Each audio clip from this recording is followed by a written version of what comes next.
por la doctora Merly Reque y la doctora Leslie Peña. ¿Sí?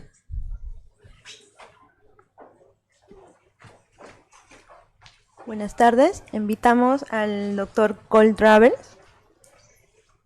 El doctor es neonatólogo en el Hospital de la Universidad de Alabama en Birmingham y Hospital de Niños de Alabama, profesor asistente de la Universidad de Alabama, doctor en medicina, con interés clínico en mejorar los resultados entre los bebés extremadamente prematuros, soporte respiratorio, control de la respiración, crecimiento y neurodesarrollo. Interés de investigación, ensayos clínicos, epidemiología y salud global, implementación de medicina basada en evidencia, con más de 50 publicaciones en revistas internacionales, con el tema manejo respiratorio del paciente con enfermedad pulmonar crónica. Thanks again for the kind introduction. In this study, I am going to talk about the use of Voy a hablar del uso de oscilometría no invasiva, que es una forma de medir la función pulmonar de los bebés junto a su cama. Entonces, algo con lo que estamos familiarizados ya con la enfermedad pulmonar crónica y la prematuridad, no hemos hablado de la histología, las áreas de enfisema, las áreas de telectasia, pero también hay más aparte de la enfermedad pulmonar. Estos bebés muchas veces tienen traqueobroncomalacia, también con problemas de las vías aéreas, que también pueden llevar a hiperinflación lobular. En la histología vemos que la tráquea distal muestra metaplasia escamosa extensa. También vemos hiperplasia, característica del músculo liso que involucra las vías aéreas y menores y los ductos alveolarios en la nueva enfermedad pulmonar crónica. También vemos fibrosis subepitelial y la periferia de las vías aéreas. Ahora, en la nueva enfermedad pulmonar crónica tenemos menos fibrosis por enfisema, pero una reducción en los alvéolos capilares. Eso significa que hay menor superficie para el intercambio gaseoso. Cuando vemos en la enfermedad pulmonar crónica, no vemos muchos de los bebés ya con estos pulmones enfisematosos, sino que vemos más como esta enfermedad pulmonar más nubosa, más como el fenotipo más de hipertensión pulmonar. Entonces, de lo que dijo Daniel sobre los fenotipos de la enfermedad pulmonar crónica, sabemos que hay más de un tipo de enfermedad pulmonar crónica en nuestros bebés prematuros. Entonces, algunos de nuestros bebés tienen enfermedad pulmonar parenquimatosa moderada grave, algunos tienen más hipertensión pulmonar, algunos tienen enfermedad de las vías respiratorias mayores, ¿no? Y algunos tienen una combinación. Entonces, en la era de esta nueva enfermedad pulmonar crónica, los prematuros tienen menos síntomas severos agudos respiratorios comparados a antes. Sin embargo, el crecimiento vascular interrumpido y la alveolarización deficiente puede resultar en hipertensión pulmonar. Y los recién nacidos prematuros que desarrollan enfermedad pulmonar crónica asociada con hipertensión pulmonar tienen mayor riesgo de morbilidad a largo plazo. Ahora, los métodos de detección actuales para la enfermedad pulmonar crónica con hipertensión pulmonar siguen siendo limitados.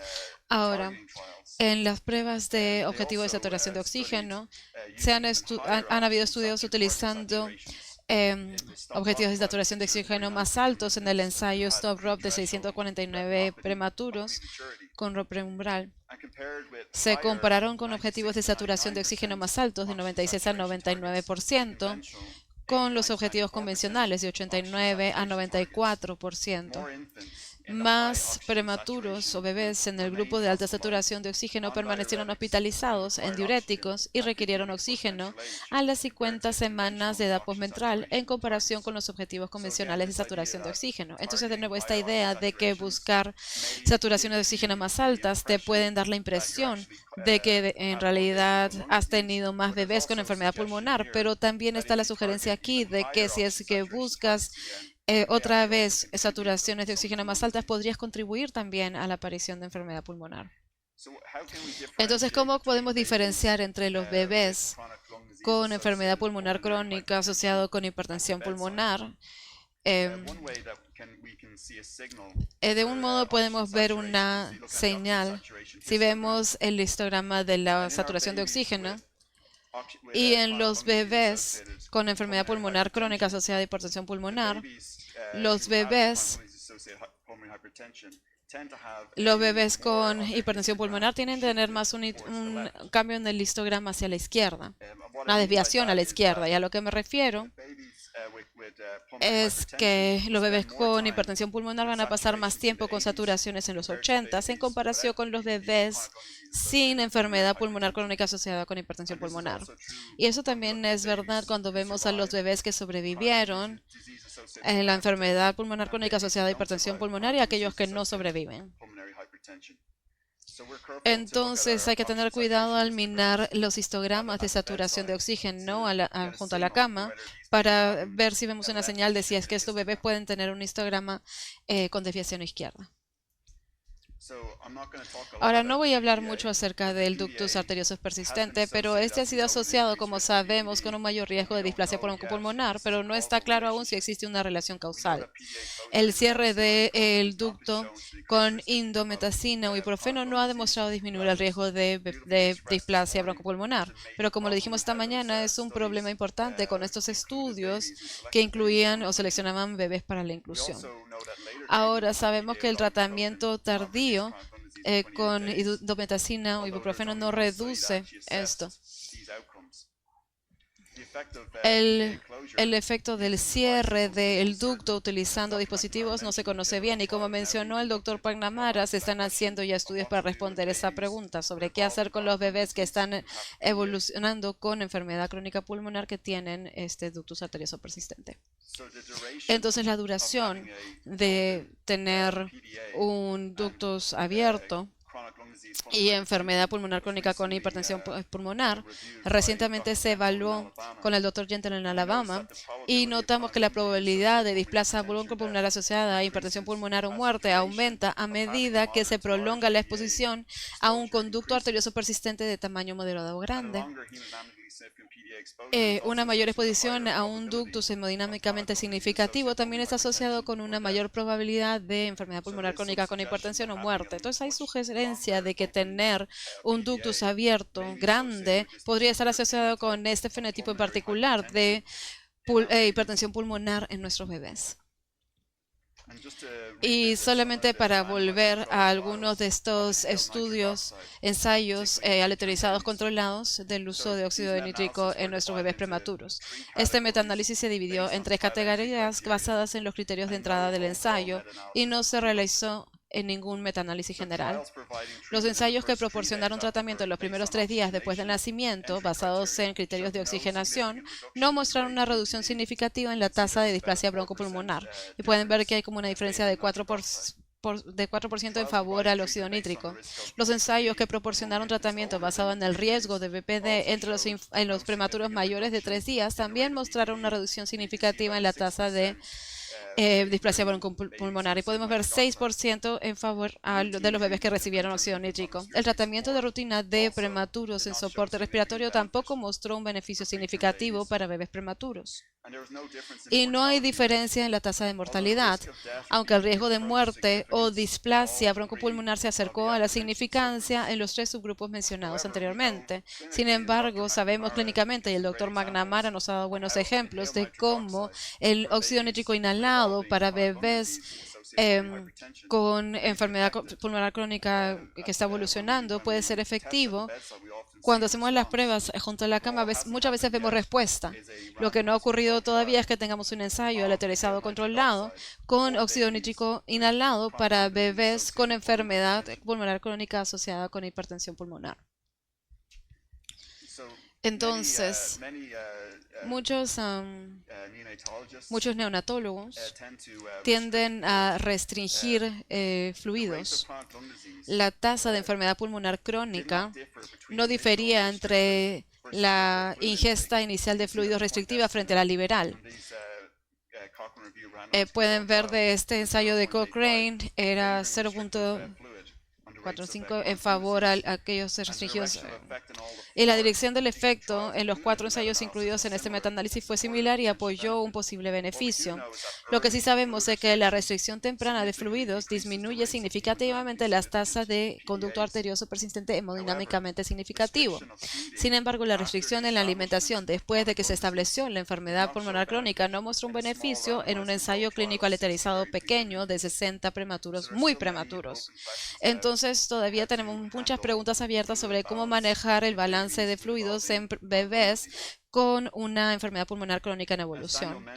Como mencionó Daniel, muchos centros, de hecho, 85% de los bebés en los Estados Unidos que han sido tratados como pretérmino se han sido expuestos a diuréticos, pero la terapia diurética no ha mostrado reducir el riesgo de BPD en los prematuros intubados, aunque los estudios fueron demasiado pequeños para evaluar este resultado. Sin embargo, hubo evidencia de una mejora en la distensión pulmonar con el uso continuo de tiazidas entre los prematuros intubados.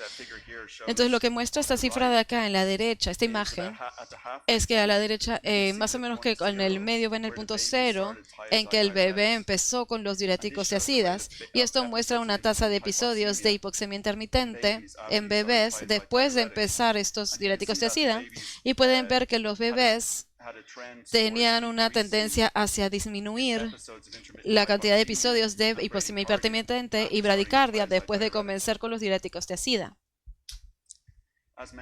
Como mencioné, los diuréticos de ASA son de uso muy común en los bebés prematuros muy extremos, y hay algunas evidencias de mejoras a corto plazo en la distensión pulmonar a partir de ensayos clínicos aleatorizados. Y se observó una mejora en las métricas de oxígeno tras la administración. Y acá hay un ejemplo de cuando les damos Lasix o furosemida al día 0, como en la mitad en esas imágenes, los bebés de nuevo tuvieron menos episodios de hipoxemia intermitente y de bradicardia después de la administración de furosemida, pero no hay evidencia en los ensayos clínicos aleatorizados de reducción en la enfermedad pulmonar crónica. Entonces, aparte de los muchos ensayos clínicos aleatorizados, de hecho hay más de 80 ensayos clínicos aleatorizados con más de 9.000 prematuros combinados. Hay diferentes tasas de administración, distintos tipos de esteroides, diferentes momentos y diferentes dosis. Entonces, ¿qué pasa con los corticosteroides inhalados de uso temprano? Entonces, en este caso, disminuyen la tasa de displasia broncopulmonar a 36 semanas, pero no hay diferencia en mortalidad o en displasia broncopulmonar en 36 semanas, y no hay diferencia en mortalidad a las 36 semanas. Y la parálisis cerebral tampoco fue diferente entre los grupos. Sin embargo, la mortalidad antes del seguimiento fue más alta en el grupo de corticosteroides inhalados. Hubo 8 ensayos clínicos aleatorizados en que buscaron los resultados más importantes para corticosteroides inhalados, y no hay evidencia de beneficio para la displasia broncopulmonar a las 36 semanas. Los datos limitados sugieren que una tendencia hacia mayor mortalidad, y no hay datos sobre parálisis cerebral o neurodesarrollo para esta práctica.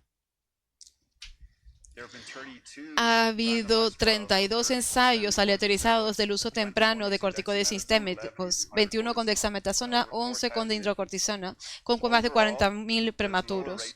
En general, hay tasas más bajas de BPD a las 36 semanas con el uso temprano de corticoides sistémicos, y también hay más bajas tasas de mortalidad o de displasia broncopulmonar a las 36 semanas, mientras que la mortalidad sola no difirió.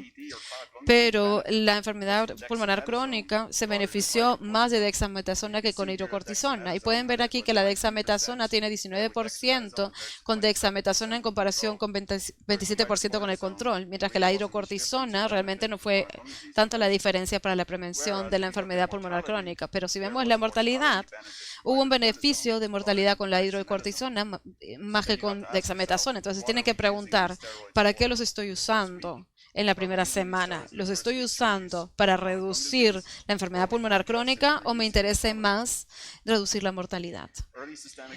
El uso temprano de esteroides sistémicos tienen efectos secundarios conocidos. Aumenta la tasa de parálisis cerebral en la infancia posterior, pero este efecto está asociado con el uso de dexametasona y no con hidrocortisona. Entonces, la hidrocortisina podría incrementar la mortalidad si es que se usa dentro de la primera semana después del parto sin incrementar el riesgo de trastorno del neurodesarrollo. También el uso de corticoides sistémicos pueden tener But to counter that, they also are associated with a higher rates of gastrointestinal bleeding, intestinal perforation, hyperglycemia, reduce las tasas de displasia broncopulmonar, de mortalidad. hypertrophic La cardiomyopathy, dexametasona en lugar de la hidrocortisona es más beneficiosa. Efectos secundarios, hiperglucemia, hipertensión, cardiomopatía se resuelven después de interrumpir. even though there's been 20 Aunque randomized trials, hemos tenido 23 ensayos que incluyeron sobre todo prematuros intubados o has had a lot of variation. han tenido muchas variaciones, tanto en la duración del tratamiento, que va de 12 a 42 días, Doses used también las dosis utilizadas, que oscilaron de 0.65 a 8.5 miligramos por kilogramo de dexametasona, y también variaron en el momento en que se empezó, empezando algunos estudios en el día 7 y otros empezando en la fecha postnatal de 28 días.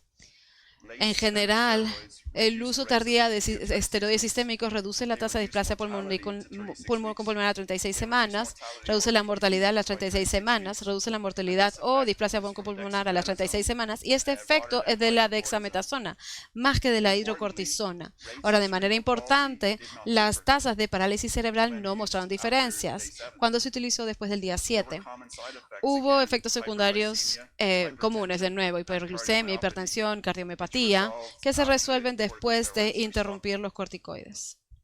So in summary, Ahora, en resumen, inhaled steroids los are not esteroides generally inhalados recommended. no se suelen recomendar. Early systemic Los esteroides sistémicos postnatales beneficial, tempranos son generalmente beneficiosos, pero existe el riesgo de perforación intestinal.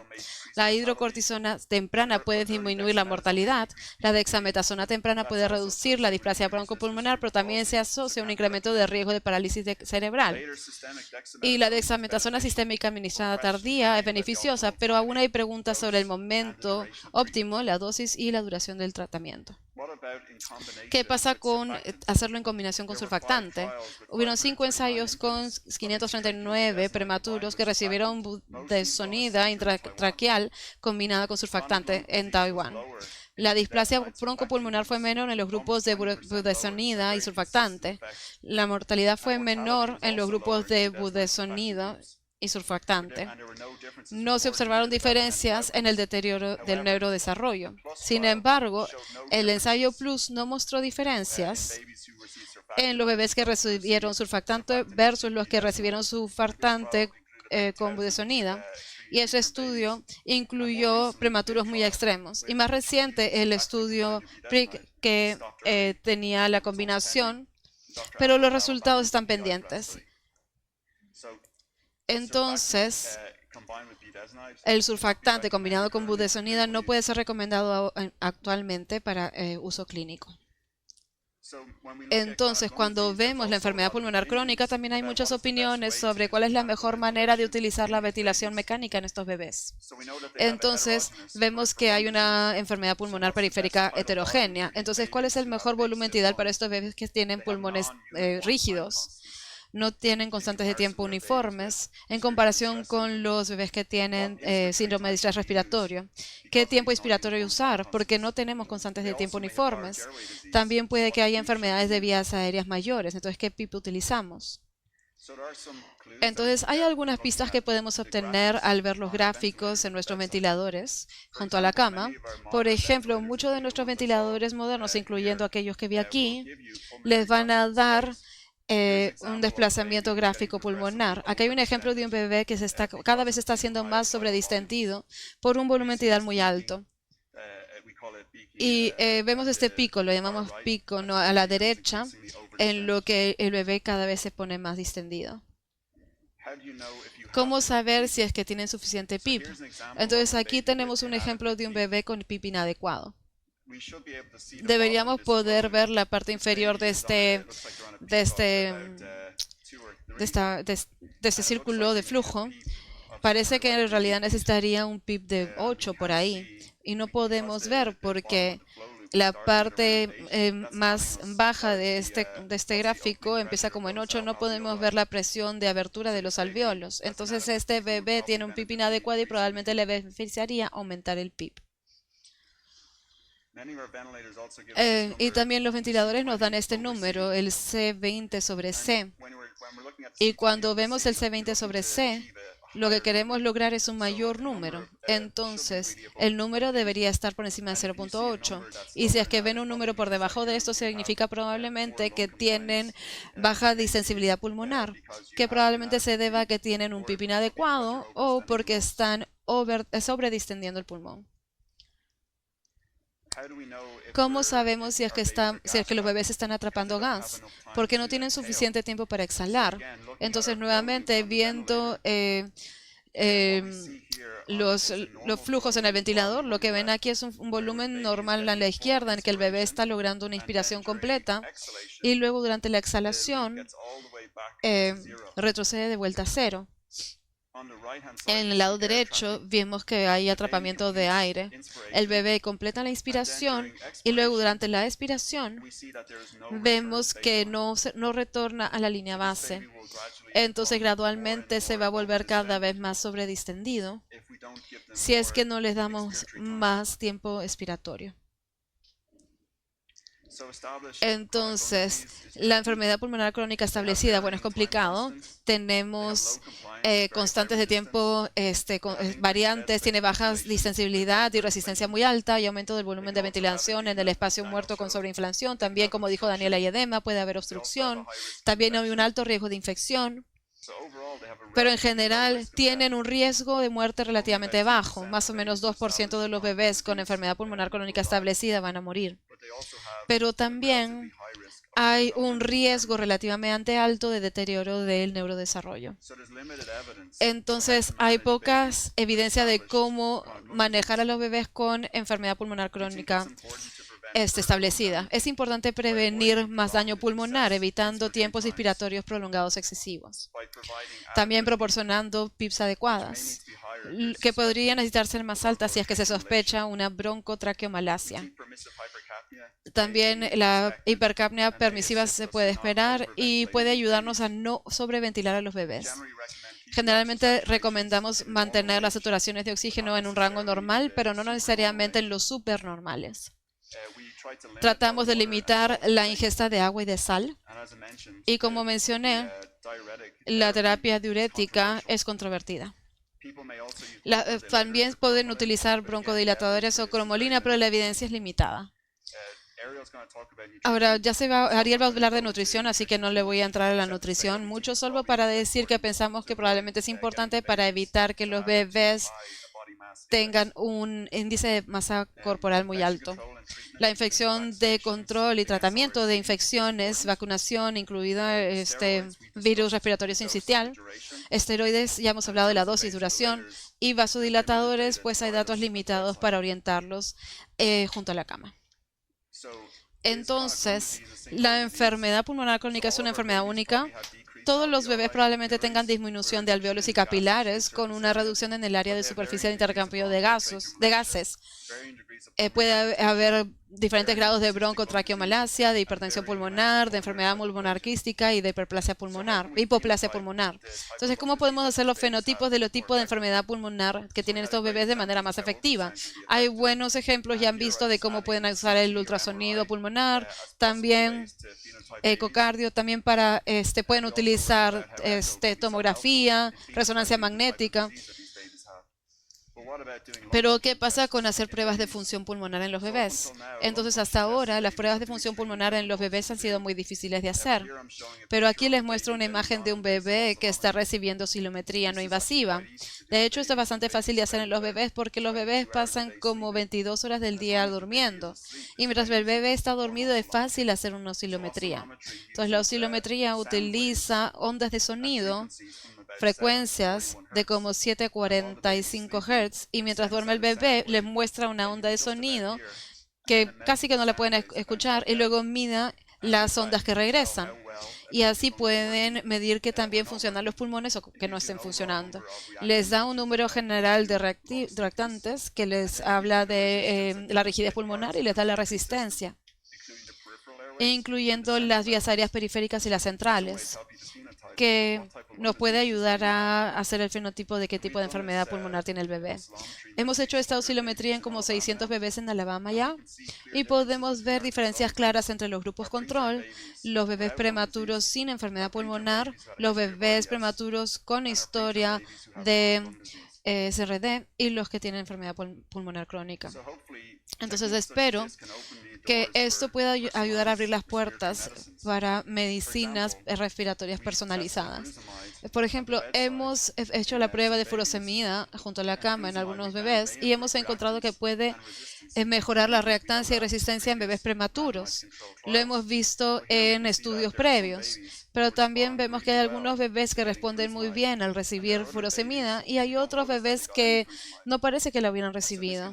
Entonces eso nos puede ayudar potencialmente a evaluar el efecto de los medicamentos en los bebés después de dárselos, porque necesitamos métodos reproducibles para medir respuestas a los tratamientos pulmonares en neonatos.